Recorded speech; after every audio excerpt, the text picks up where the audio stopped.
It's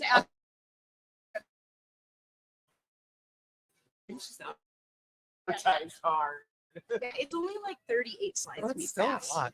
You'll ramble. It's fine.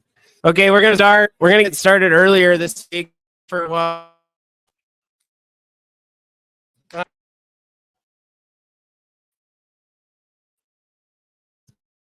So Nick does safety,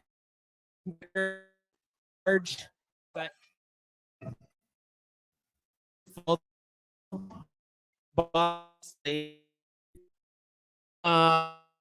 gonna talk about this Snowpack north side change, as well as mitigation on Highway 158 and how it differ from on 210 and 190 south. So Nichole. Oh, thank you so much for coming. It's like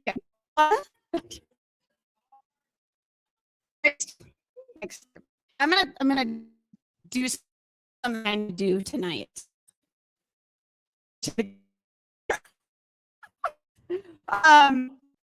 Yeah, so I'm gonna do State of the Snowpack. I'm gonna do a like kind of a little bit of a year in review because to understand.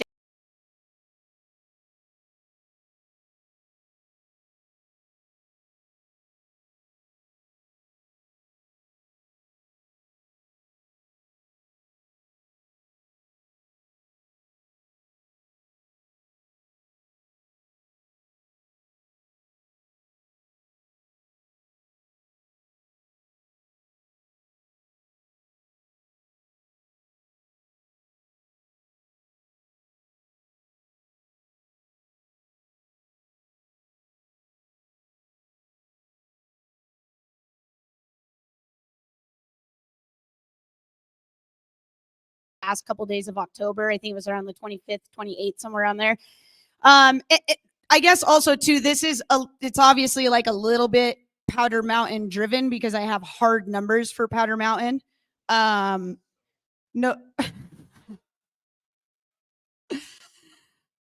I'm so stoked that Colby's here tonight. I thought he was going to be too tired from his Pro 1 and but no, he seems to be pretty amped. So this is going to be great. Yeah, so numbers are definitely driven from powder just a little bit. Yeah, because I work there. But yeah, a couple small storms came in at the very end of October, delivering those small amounts of snow. 5 to 8 inches was the 2 storm totals, kind of ranging in there.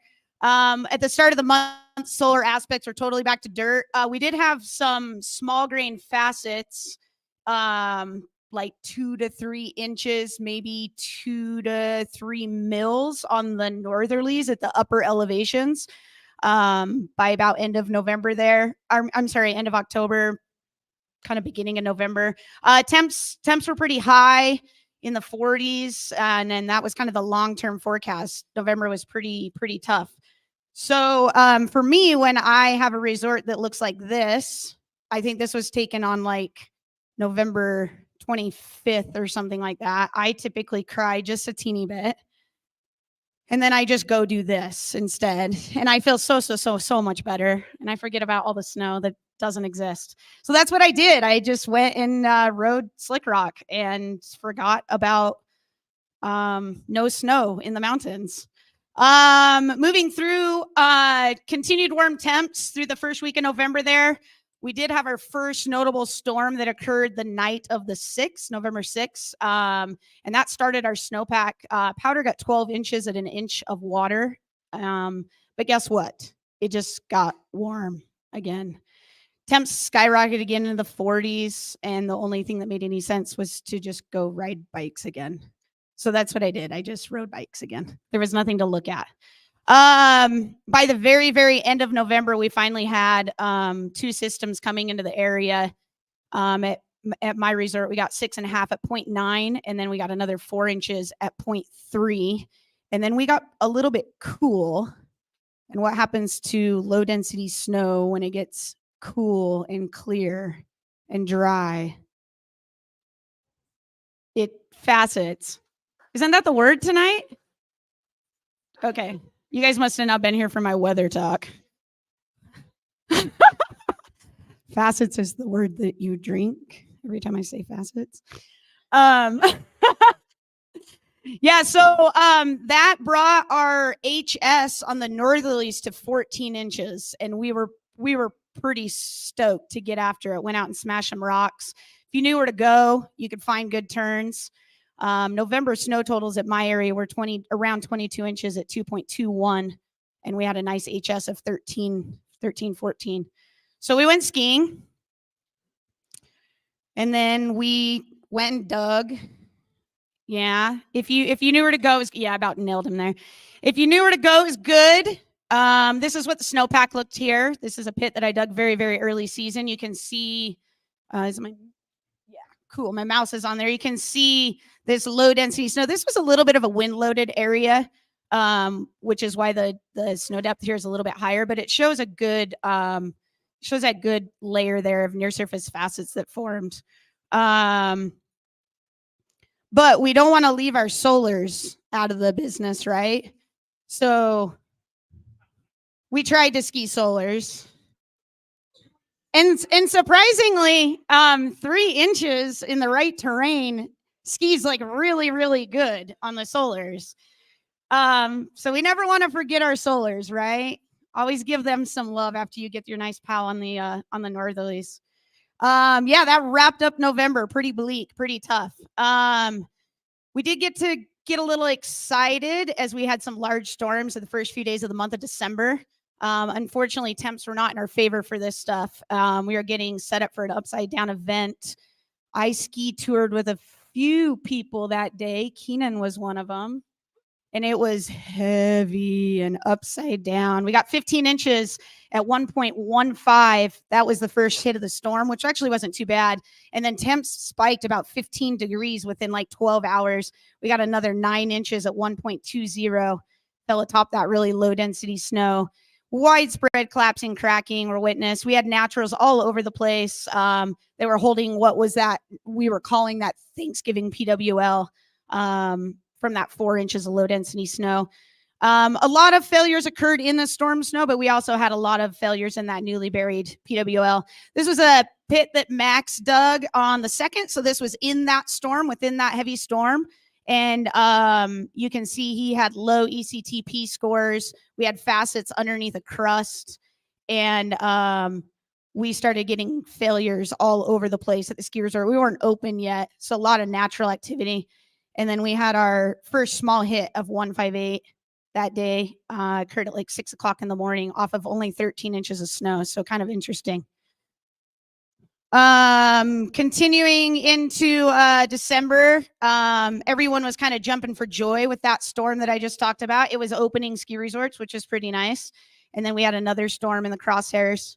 The evening of the 6th through the 9th was our next storm. We got about 10 inches at 0.78. This was from the UAC's website. Greg Gagney came up and dug on, I think he dug on the 9th.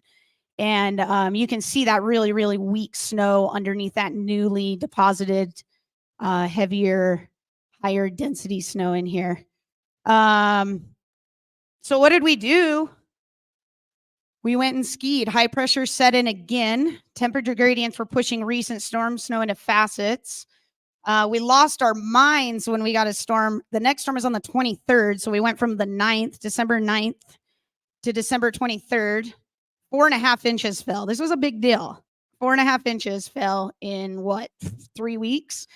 So we just kind of put our planks on anything we could find. And Patrol did a good job of compaction that I was just talking to Bill Brandt about. It does work. And then it got slow again. And this is where we got really weird. Powder Mountain Patrol got real weird here. This guy set in, right? We had this huge splitting jet stream. This is a global wind models thing. This looked like this for nearly 2 weeks. It'll probably be on the cover of one of my reports this season. Pretty nasty, big, high pressure that set in and just totally lost us with the moisture world. Really, the whole West Coast wasn't getting anything. It was all going around us. and the East Coast was getting blasted, as you guys all know. Temperature gradients were high through the end of this too, and we ended up developing about 10 to 20 centimeters of fully faceted snow. The Thanksgiving facet layer really started to heal, and we started to not have too many problems with that anymore. We had a few small failures. As time goes on, right, and these things get insulated, they start to round or turn into like melt freeze clusters and stuff. And they eventually or hopefully start to go away if this happens. But now we had a whole new problem. You could just like ski touring all over the place or skiing within the open boundary lines, just fully rotten snow, 10 to 20 centimeters on most, I guess, upper to lower elevations, northwest through due east is where that was holding. And then we also ended up getting some near surface facets on those solar aspects at the lower elevations. And I'll show you some pictures from that in a little bit. But into high pressure, December snow totals were pretty low again, 41 inches at 3.94 snow water equivalent. And at the very end of December, we were hitting 29-inch base. But we had a lot of stuff open, which was pretty nice. We pushed into a lot of terrain to get people skiing it due to how bad the snowpack was. It was the best thing we could do before we got more weather on it. So like I said, we got a little bit weird at Powder. We went and we biked again, which was great. And then we started doing some of this, which was pretty cool. And then, I mean, we did a lot of it, is what I'm saying. A lot of it. This was organized 4 to 5 times a day because just we had nothing to do. We did some home projects on the build room.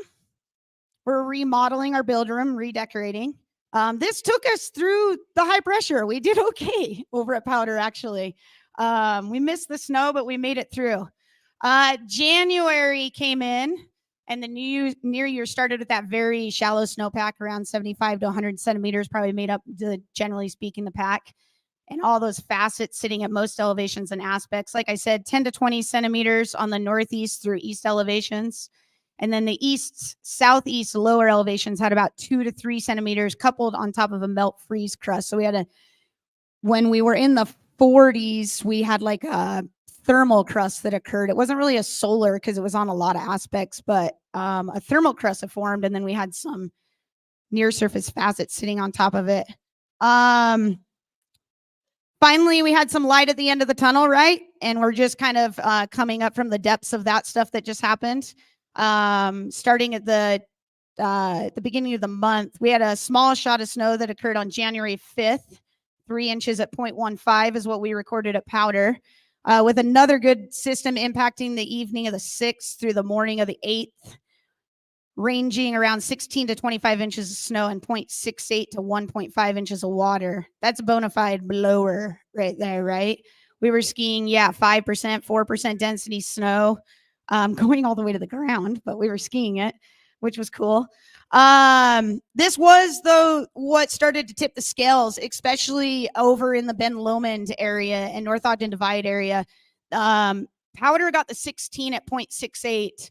And in that storm, Ben Lomond, I believe it was 1.5 inches of water.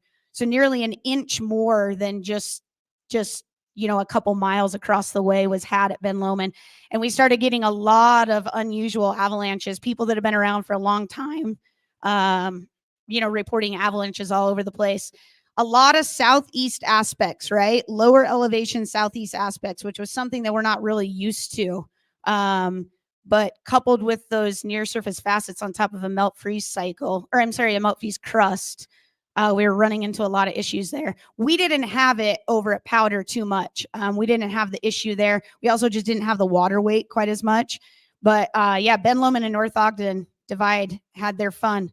January 7th, I pulled a lot of these off the UAC. There are a lot of personal photos too, but I pulled a lot of them off the UAC. January 7th is when things really started rolling in here. Tough photo. We got to get Derek DeBruin a new camera because they're all pretty tough on the. He's not here, so man, they're hard. He reports a lot, but you can't see very many of them. So maybe we should, Ogden Avalanche could invest in like a new phone for him or something. But yeah, big one out of here that he saw. Here was another one that was reported. You can see that failing on the near surface facets, kind of that iridescent bed surface there. Here was another one that was, this was remotely triggered by some people. I think it was a snowboarder skiing. I think that track on the right side is how they triggered that guy. January 8th, Hans talked about this already. For those of you guys were here 2 weeks ago, I guess that was. Another really close call on the persistent weak layer there in Hells. They got real lucky with this one. January 9th, I got a lot of these from Corey. Tons and tons. Chicken Creek? Yeah, Chicken Creek hit the road like 3 times that week, I think, maybe. Right there at the hairpin turn on North Ogden Divide. Lots and lots of avalanches coming down. And then after a very busy week for avalanche workers and hopefully safe travels for backcountry users, we had another very, very large storm breathing down our backs. This one got me. This storm got me. What's that? Yeah, it was great for some people. It was tough for me. It officially is named the storm that broke the director. I was broken by January 16th for sure. This guy came in at Powder Mountain. We got, I think, outside of some of the Cottonwood areas, like maybe the second highest water and snow totals out of this guy. Storm 9 for me totaled at 68.5 inches at 5.64 inches of water in 4 days. It was pretty brutal. 60, 70 mile an hour winds, inverted conditions, multiple road closures. Yeah, it was a big one.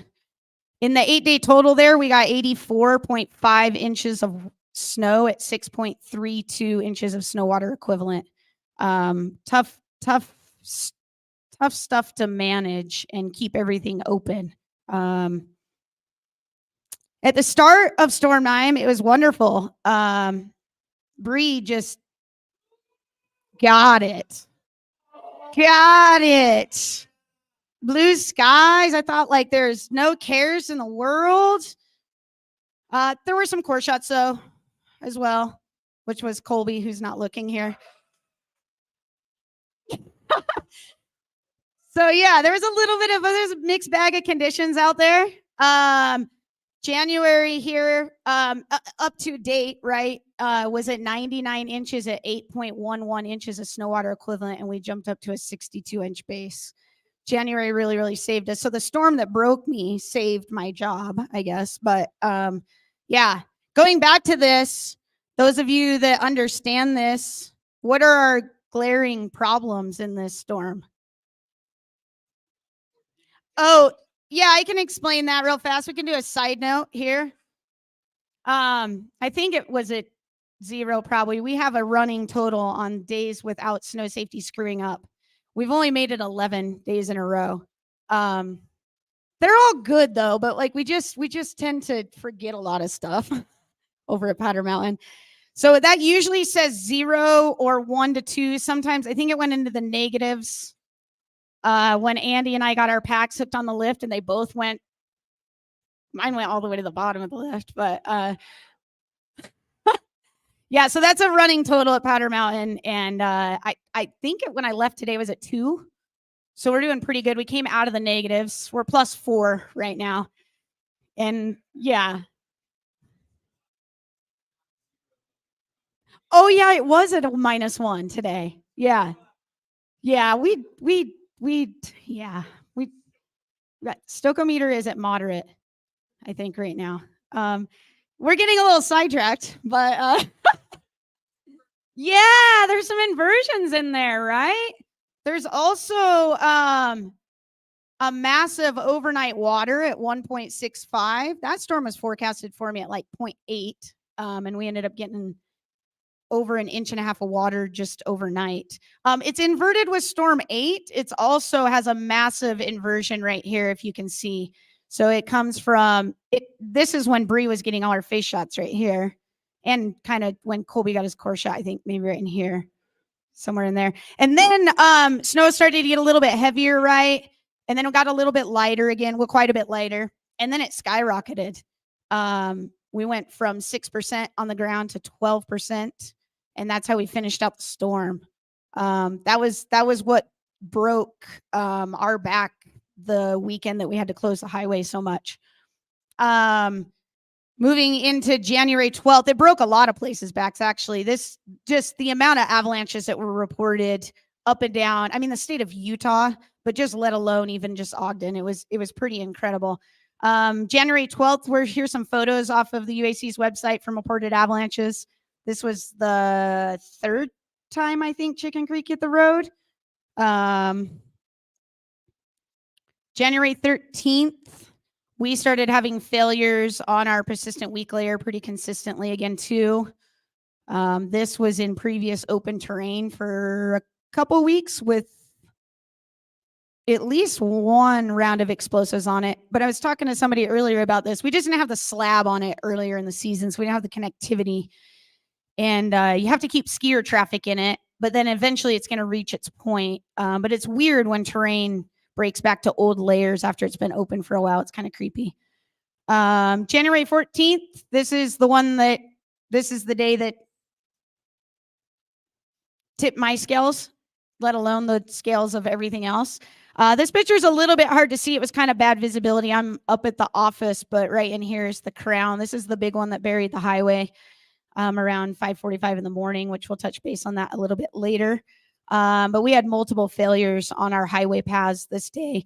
A few in the density interface that I showed you in the picture up on the board, and then a handful breaking down to the December facet layer and taking a lot of the snowpack. This was right on the road. I think the debris pile was average somewhere in like the 16-foot range on that guy. These were other avalanches reported up and down the northern Wasatch here. This was a snowbill trigger. The head wall of Ben Lomond released. Really cool photos. These two photos were taken on the 15th, but it released on the 14th. That's why it's so nice and beautiful right there. January 15th, it just kind of kept going. These are some photos from in ski resort, but we didn't open, and so we had to go in and do mitigation work and had a handful more failures on this stuff. This was a snowmobile triggered avalanche. I think this was Farmington or Bountiful Peak. I can't remember. Very, very, very large avalanche there, though. January 19th, it just kind of kept happening. We kept getting to step into some more of our terrain, and the people that have a negative streak should have probably got a positive on this one. We should have skyrocketed here. Very, very, very big avalanche out of the Y chute. Came out. So this had, I think, 10 inches of water on it before we tried to reopen this. And this failed on the facets as well. There was a few of you guys that were up there skiing the day this occurred too. And I know I have some photos of it. But yeah, quite the wild, like 5 days in the Ogden area. And then another, and the last reported that I know of was this one that was triggered in the Black Canyon area as they were hiking up the skin track, second person going up the skin track. Hopefully they were going to make good decisions going into this terrain as it is, but catastrophic avalanche there. So I guess where does this all stand, right? Where are we right now? And your pack, the state of the pack at its current day, I guess, if you will. Those facets have now got about 1 meter of snow on them in most places. I would be pretty nervous. I would be skeptical still of the mid elevations for sure. Lower snowpacks or shallower areas, rocky stuff. But this was I had Max run up today for me and dig a pit up in an upper elevation. My eyes are bad. Sorry. 9190 is what that was. Northwest aspect. I can't see it. So small. And I've getting those old lady eyes now. So, yeah. So, like if you're looking at the structure, the snowpack structure still looks like a little funky and a little upside down. But we're definitely at the upper elevations starting to lose some of our lower test scores. So you can see Max got an ECTX twice on this pit. You can still see there's facets in here. We have some rounding. We have some melt forms now at the bottom.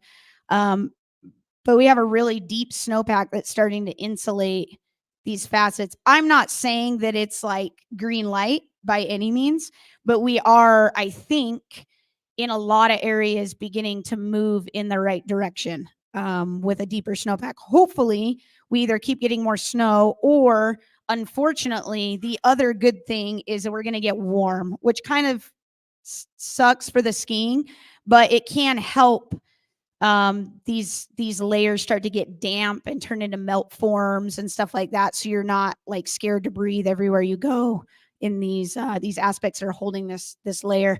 Here's a really good picture of his pit here. So you can see at the very bottom is some old facets that they're kind of melt forms and they're turning into rounded facets now. This next pronounced line here, that's our December high pressure facets. And then this thinner line here is that density inversion. You can still find it, but we can't get it to like be reactive in any way. So it's mostly just like a hardness thing. Yeah, so that's a pit of a well done pit as well from today at the upper elevation northwest aspects. That is just one data point. So, don't place this on a blanket of all your terrain. But this would say, and with the temperature gradient and the depth of the snow, that we're going to see some healing, or some strengthening, I guess is what I should say in that thing. Now this one is totally opposite. This one is Seth dug this one a couple days ago. This is a northwest aspect, but we dropped quite a bit, right? 8650. Yeah. Well, you guys could probably read it. Yeah, 8650 on this one. And he was getting ECT P, I can read it here, 4s. Maybe I'll just have you guys read them. 4s and Vs on this guy. Definitely a lower elevation. Definitely doesn't have as much snow on it.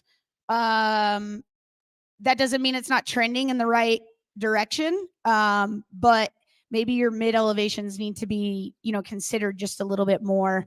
We are not seeing as much collapsing and cracking. I ski toured today and didn't have anything today in these similar elevations and aspects, where 2 days ago we were getting widespread collapsing still.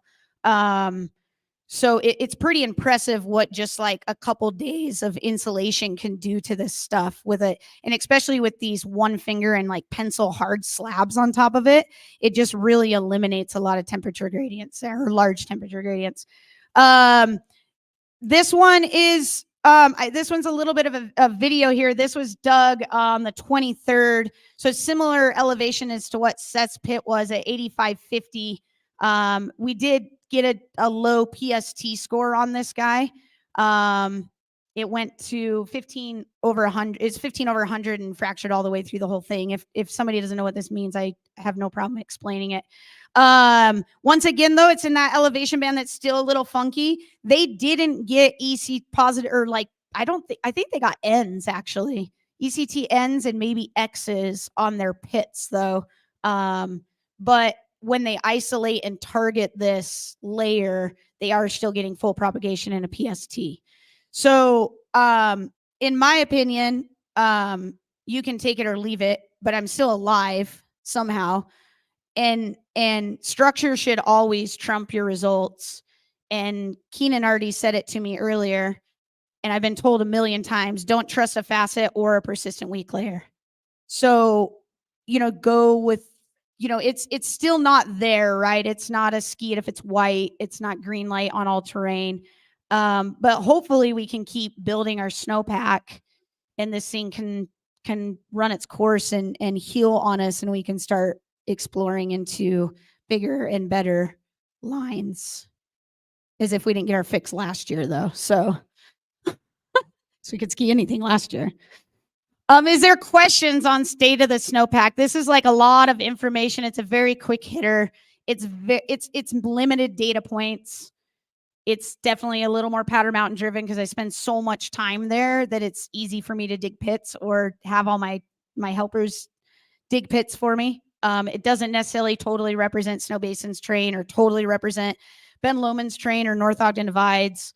But I think it covers it a little bit. Hans and I were talking and he said the same thing. It's strengthening.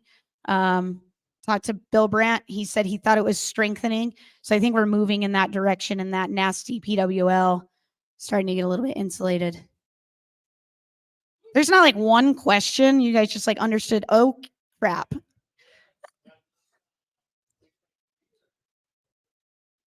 Huh? Oh, I wrote the wrong date. I'm sorry. It's 2024. My bad.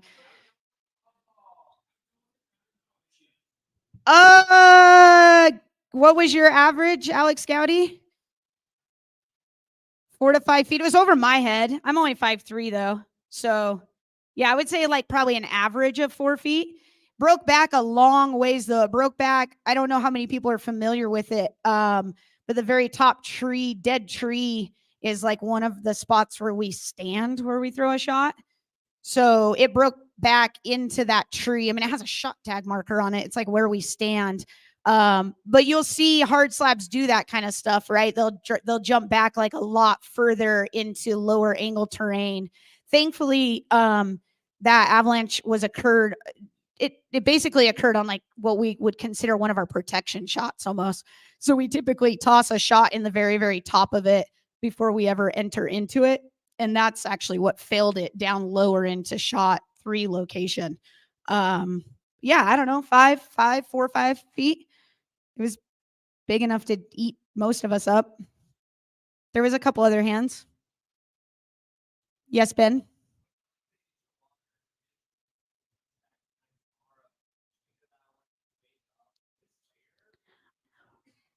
Well, I hope we're not getting an inch of water because I didn't get a call for mitigation tomorrow. Yeah, so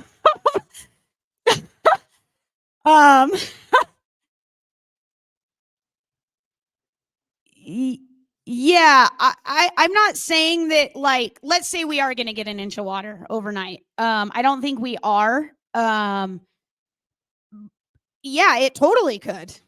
It totally could. I mean, especially at the mid elevations where we're seeing like pretty reactive tests, and you can like human bodies can probably target that layer a little bit easier with like a lower snowpack, or you find a shallow spot. I mean, you could do it right now without the inch of water probably if you wanted to.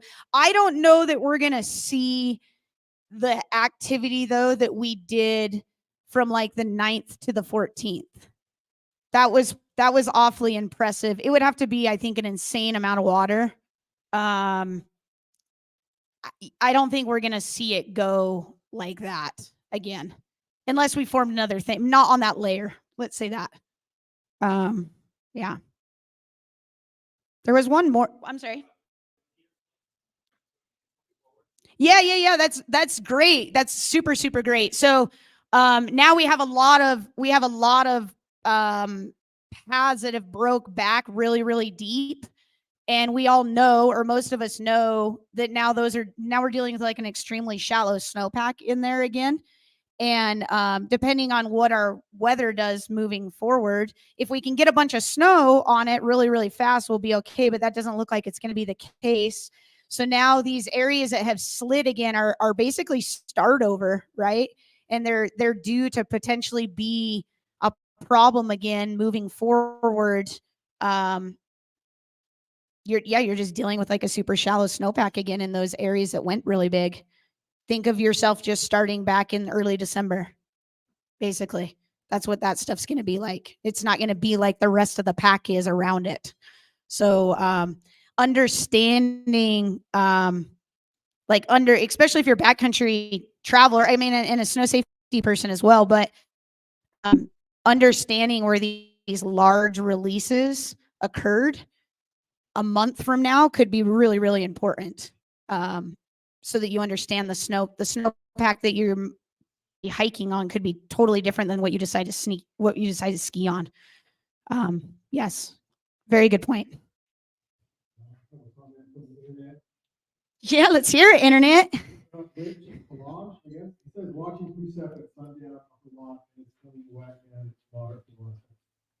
Oh, thank you so much for that.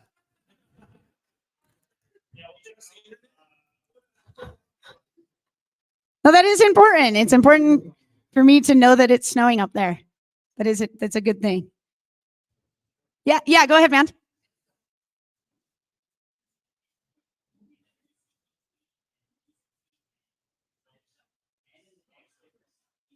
Oh, an N and an X? Yeah, so the difference between an ECTN and an ECTX. An ECTX is going to be no result. Just nothing happens on the layer. An ECTN is going to be an arrest through the block, so it doesn't fully propagate. So when you target that weak layer, whatever, you either can see it or you found it with your CT, because that's how you find it, is with a CT. And then when you go target it, an ECT is designed for propagation. So you want to see if this thing is if it has enough energy stored in it, or if the layer is set up right to get an actual avalanche, right? If there's enough stored energy. And if it arrests throughout the block and doesn't fully propagate through your whole score, then you're going to get an N, but you're still going to record how many taps that happened on. Does that make sense? Cool. Keep them coming. What else you got? My forecast is that I actually wrote it in my PM a few nights ago. There's a good chance that rubber can be on dirt in the next week in the Ogden area. Yeah. Definitely. Yeah, definitely. Yeah. There is a plus to having a hobby outside of skiing. Yeah, rubber on dirt maybe in a week. BST if anyone wants to join. Copy. Great. Any other questions on the snowpack or tests or any of that kind of stuff? Groovy. I'm going to roll into a quick hitter on highway forecasting. And I'm going to focus it mostly on 158, obviously, which is the highway that you drive up to access Powder Mountain. It's the one I have the most familiarity with, as I've been there for a really long time. So what is highway forecasting and how it's different, right? Resort forecasting and backcountry forecasting is far different than highway forecasting. We're only forecasting for natural activity that's going to hit center line on a highway.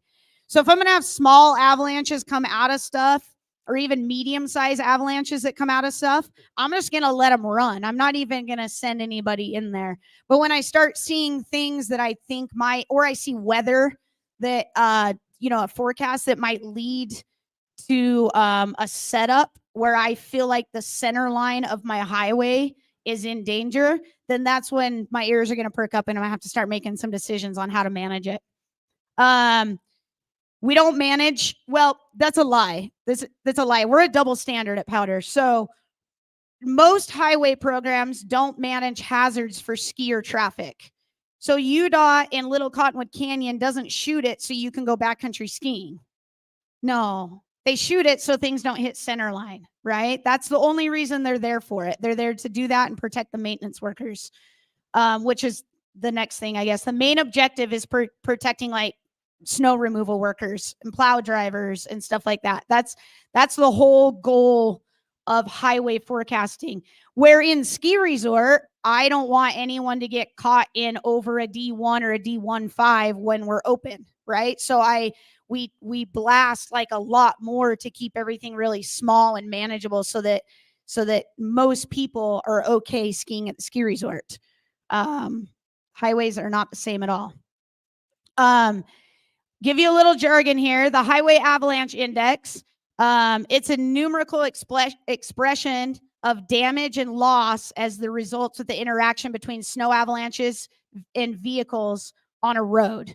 So they rate these highways in certain ways, and that's how they know how to manage them, right? That's how they know how to assign workers to them, or how many time or amount of time people are going to spend there.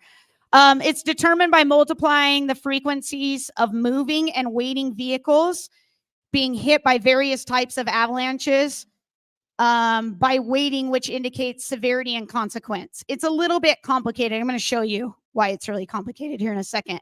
But factors for these equations are going to be the average daily traffic speed. So if you can get through an avalanche path faster, you're not exposed to it as long, right? So the index is going to go down. The average length of avalanche debris on a roadway center line. So how many of those paths have the potential to hit the center line, and then how much? How much is this going to happen? Is it going to happen a lot? If it's going to happen a lot, then I'm more exposed. If it's not going to happen very much, you can start letting a little bit more traffic through there and not manage things quite as much.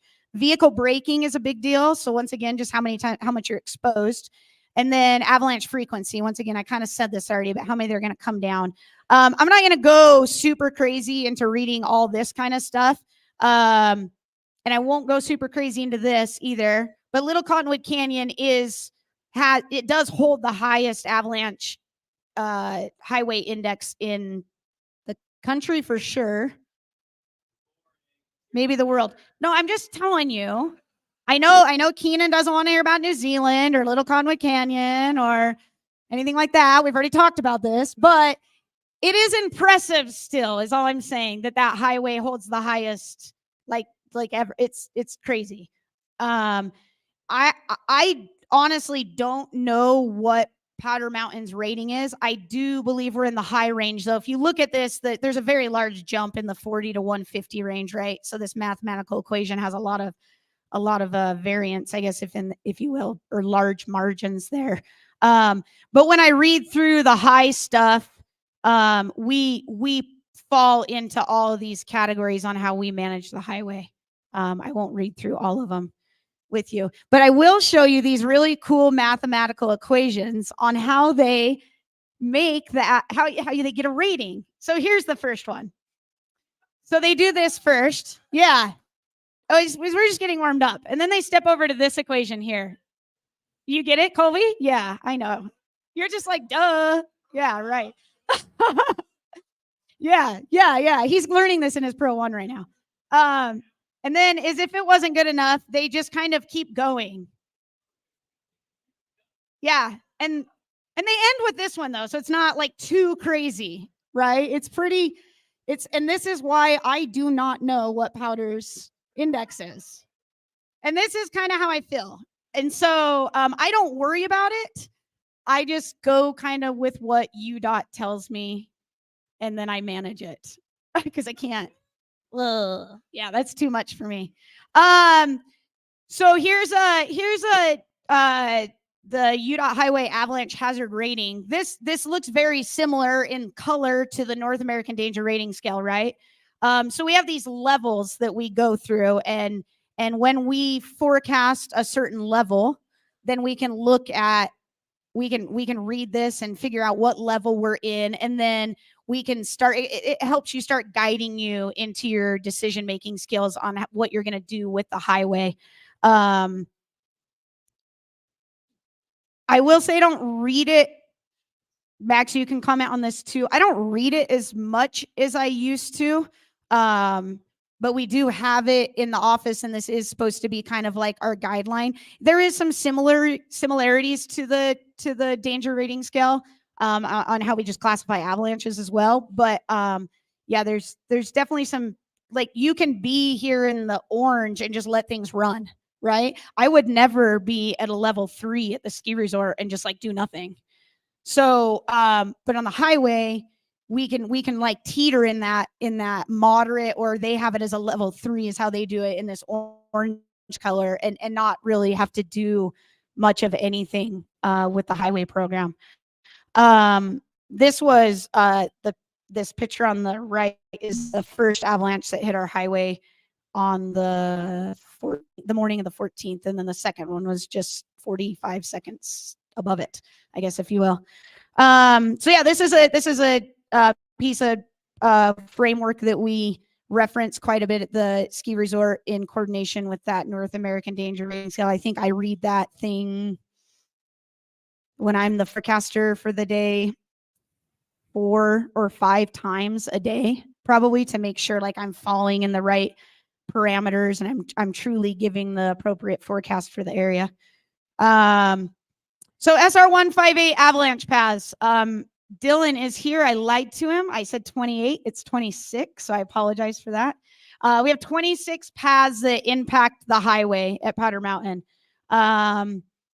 They, like I said already, we fall kind of in that high category on the avalanche hazard index.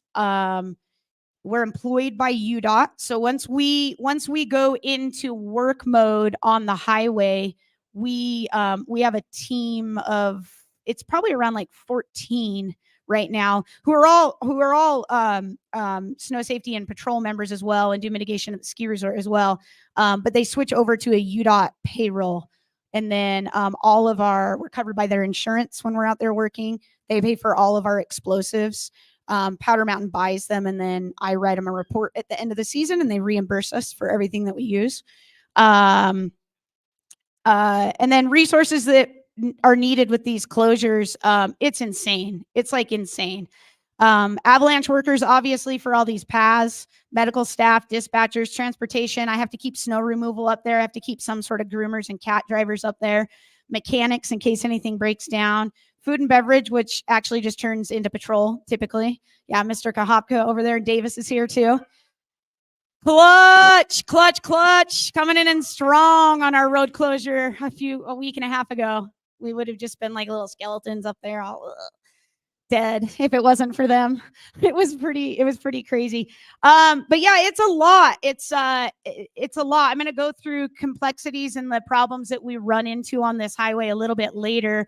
But when you have a road closure, it just flips the loop on everything else. Everything gets pulled off the plate when we have a road closure, and all of our efforts go straight into the main artery, right? It's the only way in and out to Powder Mountain, so we have to put everything to it. Kind of how this goes down. I have a communications and an actions thing here. So when I either think there's going to be an avalanche, I'll go through the styles of closures that we do. But when I think there's going to be an avalanche, whether it's during operations, overnight, or like what happened a week and a half ago when I just barely snuck through and then stuff just started hitting the highway. My first phone call is into our UDOT avalanche advisor. So he's an avalanche forecaster as well. He's over the entire state of Utah, so he's got his hands pretty full. And then below him, he's got supervisors like myself, or Woody down in Provo, and there's just people all over the place that basically disseminate through him. So my first phone call is to him. I bump all my ideas off him. I make sure I have a smooth plan with him. And he typically nods his head and says, thank you. He doesn't go into too much craziness because he's not up there a lot. He trusts what we're doing. And then my next step is into the UDOT regional supervisor and the shed supervisor. So those are my plow drivers. Those are the guys that, I'm asking to like drive up and down the road when there's avalanches hitting the road and make sure it's clear so I can get everybody else safe. So we make a plan with those guys. I guess this isn't also like black and white order, but generally speaking, I try to run through this kind of thing. My next goes out to Weber County Sheriff's Department. We're required to alert the SAR portion of it. So I have a direct call. I don't just call like a non-emergent dispatch or anything, but we call like Slater or Horton or one of those guys. And they're really, really supportive in helping us spread the message and get the highway closed for us. And then from there, I roll into like general manager, operations director, the whole ops team. Homeowners have to get notified. Guests on hill in all these random accommodations have to get notified.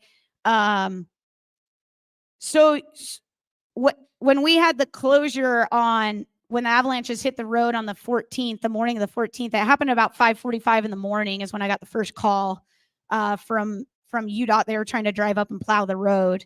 And that was after that 1.65 inches of snow water equivalent fell on the ground, right? So it was deep, heavy, slow. I fielded 67 phone calls that day from 5:30 in the morning till 2:00 in the afternoon. That doesn't count like radio calls and emails and me being on route and text messages. And it's like an insane amount of stuff going on especially when they actually hit the road. It just flips the script a lot.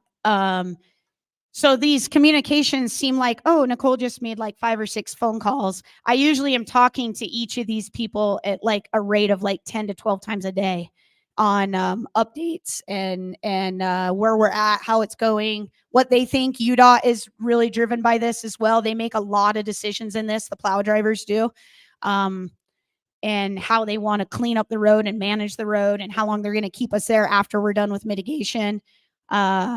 It's absolutely like mentally insanely taxing. I mean, when you pull out your phone and you have 38 missed phone calls and 55 text messages, and you just can't even comprehend it. It's so busy.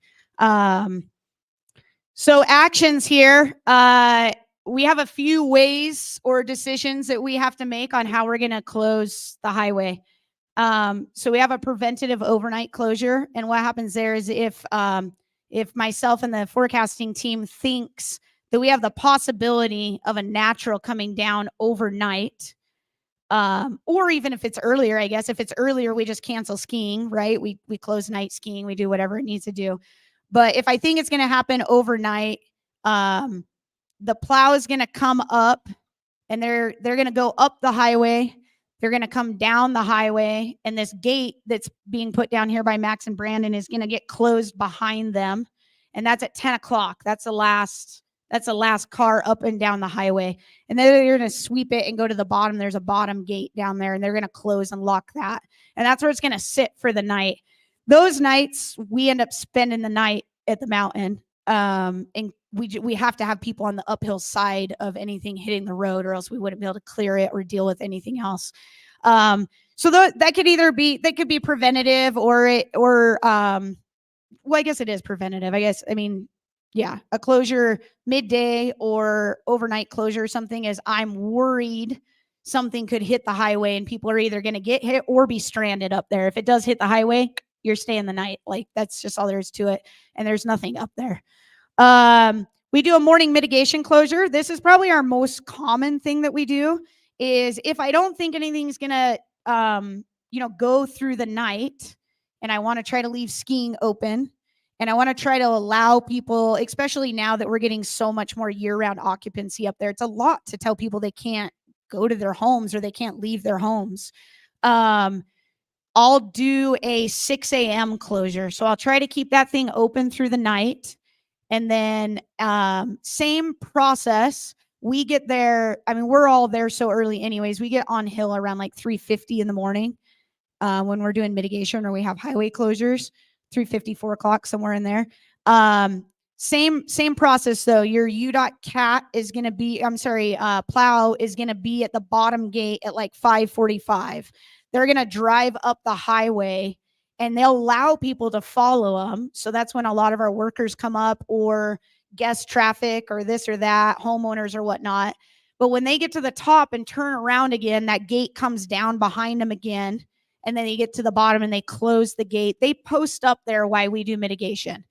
So they sit and wait. They don't let anybody up the highway. We typically have a guard at the top gate because it's mind-boggling how many people will just drive down the road. Like they don't even care. It's crazy.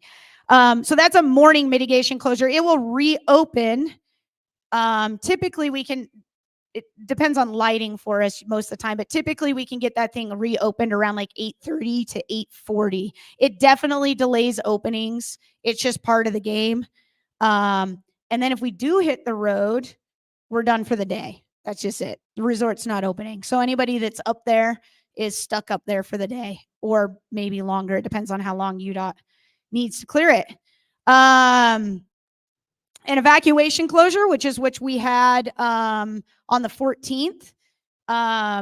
This was avalanches hitting the road as workers were trying to come up the highway. Like I said, around 5:45 in the morning.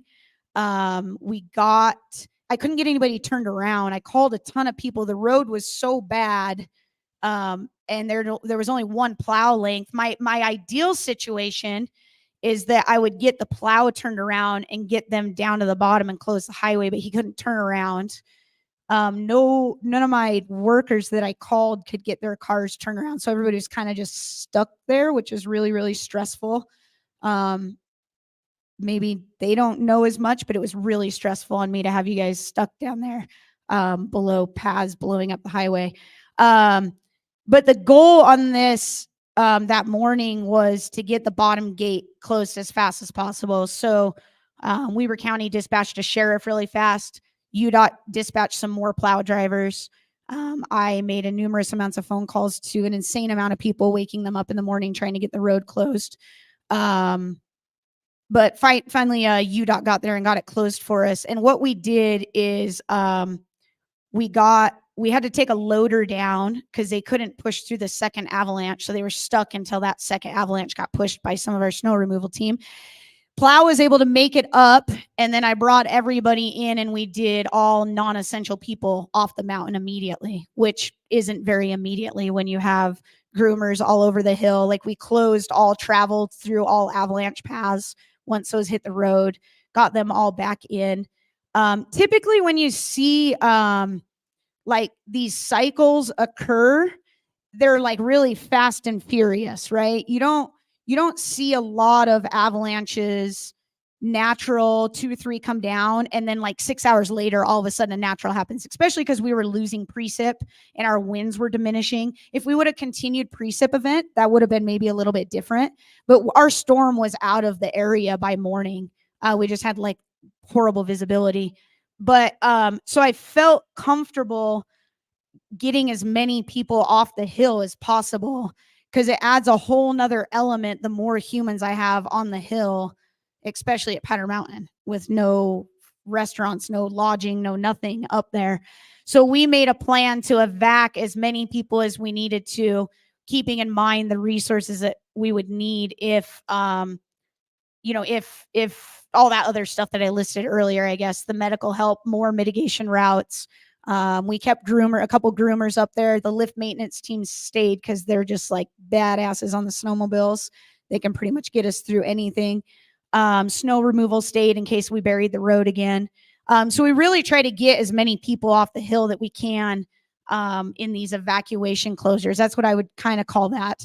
The last one and the worst one is just a rapid closure interlodge. So this is just when something's hit the road so big that I can't get anybody off the hill on the uphill side of it, or things are just coming down so fast and so furious that I have no choice. It doesn't matter where you're at or what you're doing, you're staying at Powder. That's just all there is to it. So a lot of times what we do there is we just run and close the very top gate. And then the only thing I can do once again is deploy UDOT, Weber County Sheriff, a good friend, to go park their car at the lower gate until they can get there. I mean, I call everybody. It's like crazy. It's like silly. But I can't sacrifice putting people on the road to try and get that bottom gate closed, knowing that like they're going to be in the way. So this one's kind of the worst, the rapid closure interlodge. We ran through the evacuation closure last week. Is there questions on any of that? Groovy. So I'll just hit on some complexities of SR 158 that we run into that is maybe a little bit different than some places. This might be similar to some places, but plow management occurs from 6 to 10. That's it. 6 a.m. to 10 p.m. What time did I say we get up there? 3:50, 4 o'clock. We have no plow help at all when we're headed up the hill. It's just like an absolute nightmare. I didn't make it up the hill that day. There was multiple people that couldn't make it up the hill and had to go back down and get rides from other people. It's just an absolute nightmare. They don't plow the highway all night. Every once in a while I can give them like a little friendly, hey, are you awake? And maybe get somebody there. But it's just so rare. And I get it. I understand it. But it's tough. It's narrow and steep. Everybody knows that. So once things start hitting the road, I can't get people turned around most of the time. If we're at those kind of snow levels and those PI intensities, I can't, people can't even turn around on the highway. They can't get off. They're just stuck. one way in and one way out. That's probably our biggest problem, to be honest. I don't have a byway road. I don't, I have no way of getting anybody off the hill when things like actually hit the fan, I guess, if you will. This is an interesting one, and I think about this one all the time. Low frequency paths. I guess in the last like 10 years, I've seen the highway hit maybe during like 5 different events. Sometimes multiple paths coming down at the same time, but like 4 or 5 different events themselves. Low frequency paths are hard to forecast for. They're really, really hard. Like, what happens when Little Cottonwood Canyon gets an inch of water? They go blow it up and it avalanches. What happens when Little Cottonwood Canyon gets an inch and a half of water? They blow it up and then they come to Snow Basin. They come to Powder too. Yeah, they're touring over. But it's very predictable. It's very easy to just be like, oh yeah, snow, water, okay, cool. Let's throw bombs on it, make big avalanches, clear them. It's easy to get people the information in like a timely manner. There's always emergency things here and there, but the low frequency paths are really tricky. They typically need at Powder, they typically need to be coupled with some sort of upside downness, which is what happened during the last one, or they need like a persistent weak layer. That being said, the Dead Horse Path had shots in it the day before and still naturaled and hit the road. Pump House Face went really, really big too, but it went in the storm cycle, and it's the only thing that made it to where it didn't hit the road. And it was open the day prior. So these paths where they're just not predictable, you're kind of just on pins and needles kind of all the time. Once you start forming persistent weak layers, once your paths start bridging and you have good start zones, once the creeks are full, you're kind of just like, oh, I don't know, maybe it'll happen, maybe it won't, maybe it'll, you're just like flipping coins over it, and it impacts people so much. You know what I mean? So it's tough when you close it and nothing happens. And then you go throw bombs on it and nothing happens. And all these people were inconvenienced for 12, 24 hours. I mean, I don't feel horrible for them because I'm pretty inconvenienced as well, but it is. Yeah, I know. I'm sorry that you have to, never mind. I'm not even gonna go there. Let's keep the eye on the prize right now. We're almost done anyways. So, but it is tough. It's not very predictable. And it makes it a little bit tricky on how we manage it. I already kind of covered this, but it's a ton of resources. And a lot of resources are doing nothing. They're just kind of waiting to see what's going to happen. Is something going to get break down? Is someone going to get hurt? Are we going to hit the road? They're just waiting. The teams that are really, really active are control work teams, as they're running multiple routes a lot of times. But lots of resources to not do a ton of work. So that's kind of taxing on people. We do have a lot of full-time occupancy now with no amenities or resources. I had people wandering in the lodge all day when I was running dispatch, asking for food, asking for like where they get water. And I'm so taxed out at that point. Like I feel bad, but I can't really even help them. I have to pass them to somebody else. But they get these, if they don't know about it or they don't believe in it or whatever it is, and they get there and the road's closed and the lodges are shut down. Bathrooms are locked up. Like we had to unlock stuff for people. We couldn't feed. I think Kahapka had 2 spare sandwiches for these guys that came in, looking like they were just ravished and had been through a horrible event. But it's tough. Like I can't do anything. It's not like, oh, no big deal, go over to the Cliff Lodge, and like grab a cocktail and a burger and you'll be good to go.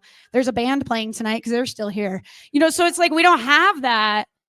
I guess we put on some music and that's about, I'm like, I don't know, there's like a fry under the floor, like I don't know what to do, like trying to get this mitigation work done and get us out of here. So it's a big one, and it's getting more and more and more with the more the more homes that are up there and people traveling and staying in all the condos and odds and ends up there. But that one's a tough one. This goes on the same thing. There's no lodging for resort staff or avalanche workers either. So our overnight parties, we've been pretty lucky a handful of times to snag a condo, and we fit, 5 dudes and a chick in a bed, and we whip up some like food that we find laying around, and there's usually 3 or 4 dogs in there as well, and it's a no dog place. And we get to know each other a little bit better. You can take it however you want. But it's tight. It's really, really tight. And there's been nights that we haven't been able to. So, we sleep in the office floor. We run up to a patrol room and try to wrap yourself in bags so you're not eaten by mice all night. It's not the best place to like keep a sane mind when you're trying to make sure everyone's safe, and you're sleeping on like an old shag carpet from like, the 30s or something. It is a little soft. It's getting a little less soft because my dog keeps tearing all the insulation out of the padding out of the bottom of it. But yeah, it's tough. Like on top of the physical and the mental part of the job itself, then we don't have a lot of places to stay. And everybody does really, really well with it, but it's very, very taxing. Our lower road paths are very, very, very, very hard to shoot. They don't have, we've brought avalanchers up and parked them on the highway and shot, but it's not the best thing to do. And they're a long ways to travel too. So when we start getting worried about lower paths, I mean, we had even the direct to road paths that we went and dealt with last week, we had to skin, we had a 25 minute skin to get to the top of a ridge to slide out into the middle of nowhere because there was no visibility, no landmarkers, no nothing. So a route will take like 3 hours just to go like run like a very, very simple route because everything's so far away. That's what some of our closer ones. When you start getting down into the bigger road paths, the JPs, the gyms, stuff like that, you're talking like a 45-minute snowmobile ride, maybe even longer if it's bad, if it's tough snow, an hour snowmobile ride to get to these places to go run routes to make sure I can open the highway. It's just like, it's dumb, really, is what it is. It's actually just really dumb. They're just so far away. And then we have an insane long, very, very long evacuation times. Those of you that ski there, we're all upside down. So like by the time I think an avalanche is hitting the road, how the hell am I going to get somebody out of Mary's? And I'm just like, yo, you fool, like hiking James Peak. Can you like come back down here? We're trying to close the highway. It's just ass backwards everywhere at the ski resort. Evacuation times are so long.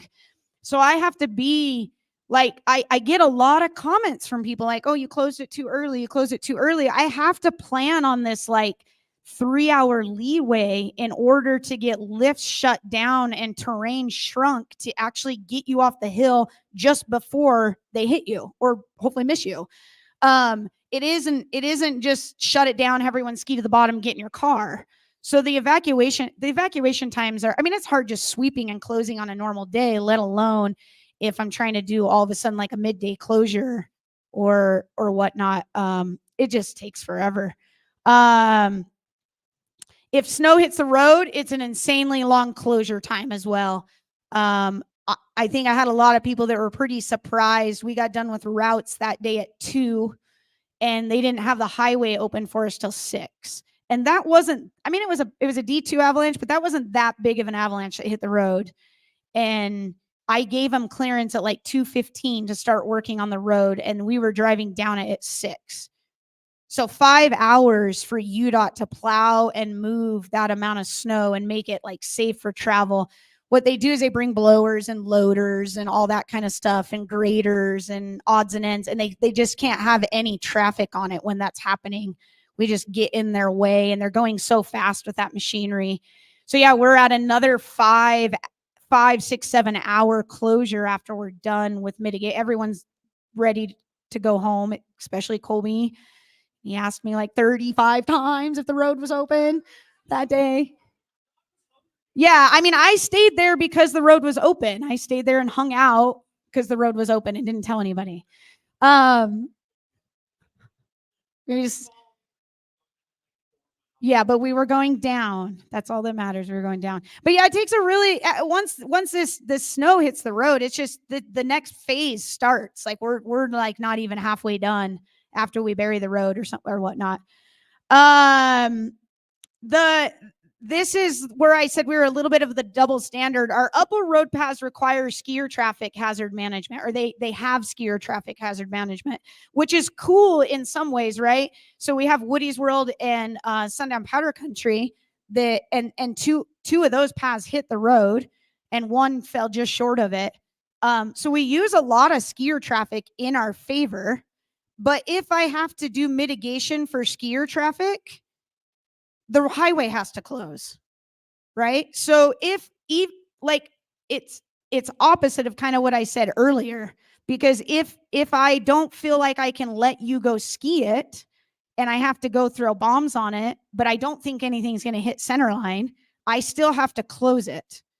So once again, we're just back to like the same game plan. We close at 6 a.m., but it really puts like a kink in the game. Like the resort is going to open late. That's just all there is to it in order for us and all our guests to be safe. That is a very, very uncommon thing in most highway programs. That's not a thing.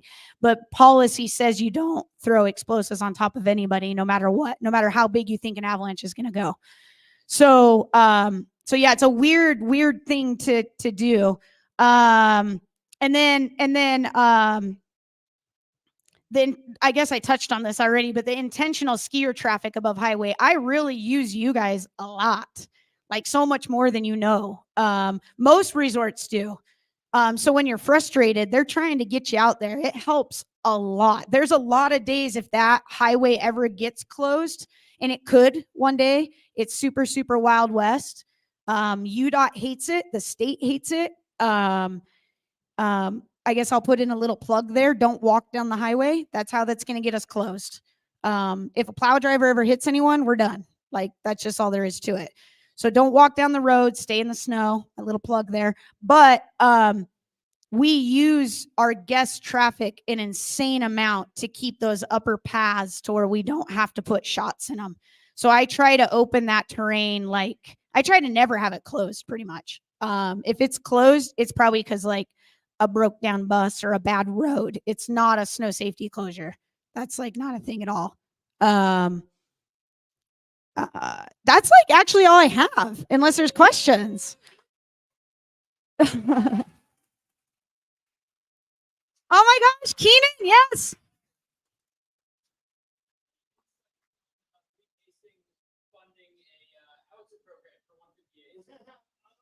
We're not super set up for a howitzer program.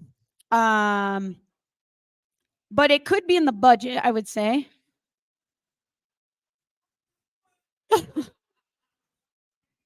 Yeah, we'll keep the howitzer dream alive. Maybe we can buy some from down south for a discounted price or something. No, I don't think so. Yes, Corey.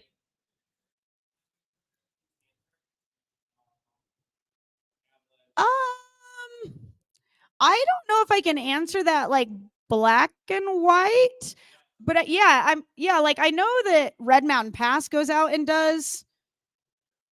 They not like exclusively, not exclusively, but I know they go clean stuff up. I don't know if there's anybody that just does it exclusively though, to be honest.